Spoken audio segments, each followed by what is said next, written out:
गुजरात में बोले मोहन यादव, बिना ऊर्जा के विकास संभव नहीं। पीएम मोदी के मार्गदर्शन में विकसित गुजरात मॉडल सभी राज्यों के लिए अनुकरणीय, भारत को ऊर्जा के क्षेत्र में आत्मनिर्भर बनाने हर संभव योगदान देगा मध्य प्रदेश। हेलो दोस्तों, रंगे हाथ चैनल में आपका स्वागत है। मैं हूं अकील अंसारी। गुजरात में आयोजित री इन्वेस्ट 2024 कार्यक्रम में मुख्यमंत्री डॉक्टर मोहन यादव ने कहा कि प्रधानमंत्री नरेंद्र मोदी के नेतृत्व में सभी क्षेत्रों में राज्य सरकार प्रगति पथ पर अग्रसर है। उनके मार्गदर्शन में विकसित हुआ गुजरात मॉडल सभी राज्यों के लिए अनुकरणीय है। देश में ऊर्जा तथा विशेषकर नवकरणीय ऊर्जा क्षमता में वृद्धि को अभियान के रूप में लेना प्रधानमंत्री मोदी की दूरदर्शिता को दर्शाता है। कार्यक्रम का शुभारंभ प्रधानमंत्री नरेंद्र मोदी ने ही किया था। आइए आपको दिखाते हैं कार्यक्रम की झलक। गुजरात के गवर्नर श्री आचार्य देवव्रत जी, गुजरात के मुख्यमंत्री श्रीमान भूपेंद्र भाई पटेल, आंध्र प्रदेश के मुख्यमंत्री श्रीमान चंद्रबाबू नायडू जी, राजस्थान के मुख्यमंत्री श्रीमान भजनलाल शर्मा जी, मध्य प्रदेश के मुख्यमंत्री श्रीमान मोहन यादव जी, छत्तीसगढ़ के मुख्यमंत्री जी भी यहां देख रहा हूं मैं, गोवा के मुख्यमंत्री दिखाई दे रहे हैं और कई राज्यों के ऊर्जा मंत्री भी मुझे नजर आ रहे हैं और दुनिया के कई देशों से आए हुए सभी डेलीगेट्स, देवी और सज्जनों, दुनिया के अनेक देशों से पधारे हुए सभी साथियों का वेलकम करता हूं, उनका अभिनंदन करता हूं।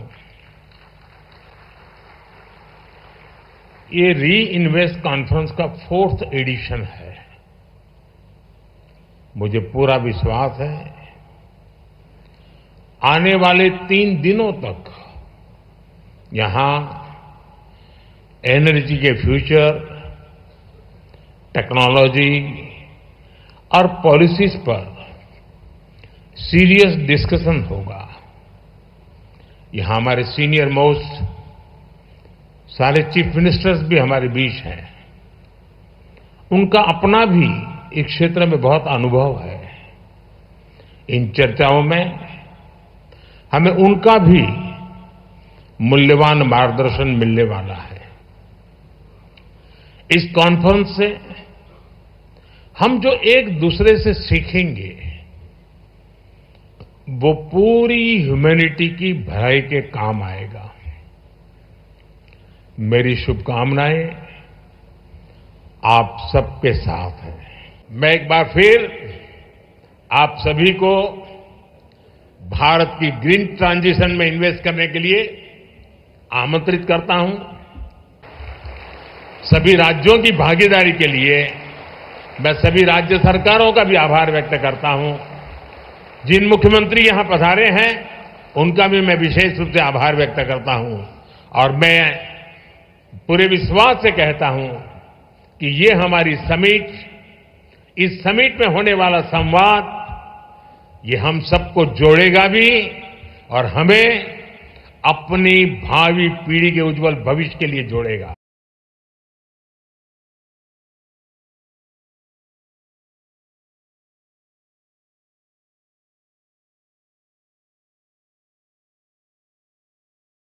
वैश्विक नवकरणीय ऊर्जा निवेशक बैठक में इस अवसर पर आप सब आमंत्रित अतिथिगण, निवेशकगण, पत्रकार साथियों, प्यारे मित्रों, हमारे अपने इस रचनाओं में जो नवकरणीय ऊर्जा काम कर रही है, मैं आपके सामने बताना चाहूंगा यशस्वी प्रधानमंत्री ने जो लक्ष्य रखा है, खासकर 2030 तक 500 गीगावाट का मध्य प्रदेश पूर्ण क्षमता के साथ उस दिशा में आगे बढ़ रहा है। हमने अलग से विभाग का गठन कर विभिन्न नीतियों से और अलग अलग प्रकार के प्रोत्साहन से 12 साल में 14 गुना 7,000 मेगावाट तक मध्य प्रदेश में नवकरणीय ऊर्जा का आज स्थान बना है।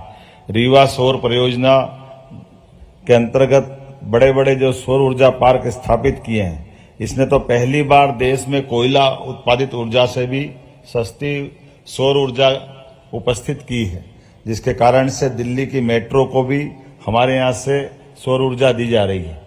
यही कारण है कि ऐसे कई यूनिवर्सिटियां, हार्वर्ड यूनिवर्सिटी में भी इसे केस स्टडी के नाते से पढ़ाया जा रहा है। आगर, शाजापुर, नीमच सौर परियोजना में नीमच सौर परियोजना में बिजली का टैरिफ तो 2.14 रुपए प्रति यूनिट है, जो देश का न्यूनतम है। इसी परियोजना से प्रदेश में भारतीय रेल को भी हम बिजली सप्लाई कर रहे हैं। आगर, शाजापुर, नीमच में 1500 मेगावाट का सोलर परियोजना निर्माणाधीन है। मध्य प्रदेश असंभव को भी संभव करने में अपनी विशेष भूमिका रखता है। यही कारण है कि मां नर्मदा सुप्रसिद्ध 12 ज्योतिर्लिंग में से एक ओंकारेश्वर में हम 600 मेगावाट की क्षमता का दुनिया की सबसे बड़ी फ्लोटिंग सोलर परियोजना विकसित कर रहे हैं। इसके साथ 200 मेगावाट का सोलर पैनल भी हम यहां लगा चुके हैं। मैं उम्मीद कर रहा हूं कि जिस प्रकार से पानी की वाष्पीकरण से जो हानि होती है, उसको बचाने के लिए एक बड़ी हमारी ये भूमिका रहने वाली है। कई कारणों से अलग अलग प्रकार से हमने अपने सभी प्रकार की नवकरणीय ऊर्जा का प्रोत्साहन देने में अपनी गति बढ़ाई है। मिशन मोड में 2025 तक सभी शासकीय भवनों पर सोलर रूफटॉप लगाने का हमने निर्णय किया है। हमारी सरकार पंप हाइड्रो ऊर्जा भंडारण की योजना पर भी काम कर रही है। आगर, धार, अशोकनगर, भिंड, शिवपुरी, सागर जिलों में 15,000 हेक्टेयर भूमि चिन्हित की है, जहां 7,500 मेगावाट सौर ऊर्जा संयंत्र की स्थापना की जाएगी। उज्जैन, आगर, धार, मंदसौर, रतलाम में 3,000 मेगावाट पवन ऊर्जा स्थापित करने का हमने लक्ष्य रखा है। अब रिन्यूएबल एनर्जी को प्रमोट करने में मध्य प्रदेश के नर्मदापुरम में 464.65 करोड़ की लागत से 227.54 एकड़ अत्याधुनिक मैन्युफैक्चरिंग जोन स्थापित कर रहे हैं। मध्य प्रदेश इस जोन में भूमि, विद्युत, जल दरों पर आकर्षक प्रोत्साहन दे रहा है, जिसमें भूमि प्रब्याजी 1 रुपये टोकन पर भूमि का आवंटन हम करेंगे। लीज रेंट भी वार्षिक दर 1 रुपया प्रति वर्ग मीटर देने वाले हैं। विद्युत टैरिफ 4.36 रुपये प्रति यूनिट में 5 वर्षों तक का। इसके अलावा प्रदेश की भी और कई सारी रियायत हम देने वाले हैं। मैं आश्वस्त करता हूं माननीय प्रधानमंत्री जी के नेतृत्व में 2030 तक 500 गीगावाट नवकरणीय ऊर्जा के लक्ष्य प्राप्त करने में मध्य प्रदेश एक अपनी बड़ी भूमिका अदा करेगा। और मैं समझ सकता हूं कि आज के इस महत्वपूर्ण आयोजन में हम सब ने मिलकर जो अपना नया लक्ष्य लिया, हम अपने अपने लक्ष्य की प्राप्ति करेंगे। एक बार फिर मेरी अपनी ओर से आप सबको बधाई, बहुत बहुत धन्यवाद।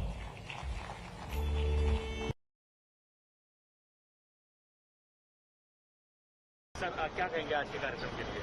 यशस्वी प्रधानमंत्री श्रीमान नरेंद्र मोदी जी के नेतृत्व में जिस प्रकार से अलग अलग क्षेत्रों में सरकार काम कर रही है, और यशस्वी प्रधानमंत्री का तो पूर्व मुख्यमंत्री के नाते से यहाँ का जो कार्यकाल रहा है, गुजरात मॉडल है एक तरह से विकास के सभी क्षेत्रों में, खास करके ऊर्जा के क्षेत्र में। और ऊर्जा में भी अब नवकरणीय ऊर्जा को जिस प्रकार से माननीय प्रधानमंत्री जी देश में एक अभियान की तरह, एक आंदोलन की तरह ले रहे हैं, उसी का आज एक पार्ट हमारे यहाँ गुजरात में आज एक दिन का पूरा कार्यक्रम है, जिस कार्यक्रम में नवकरणीय ऊर्जा के अलग अलग प्रयोग, जिसके माध्यम से कार्बन उत्सर्जन कम करना, सूर्य आधारित अलग अलग प्रकार की व्यवस्थाओं पे solar energy, wind energy, hydel power, इन सब सेक्टर में जो प्रोत्साहन देने का माननीय मोदी जी का प्रयास है। बिना ऊर्जा के विकास संभव नहीं, और नवकरणीय ऊर्जा उसमें सोने पे सुहागा जैसी है। आज की खबर में बस इतना ही। अगली खबर लेकर शीघ्र हाजिर होंगे। तब तक देखते रहिए रंगे हाथ। हमारे चैनल को सब्सक्राइब कर लाइक और शेयर जरूर करें। धन्यवाद।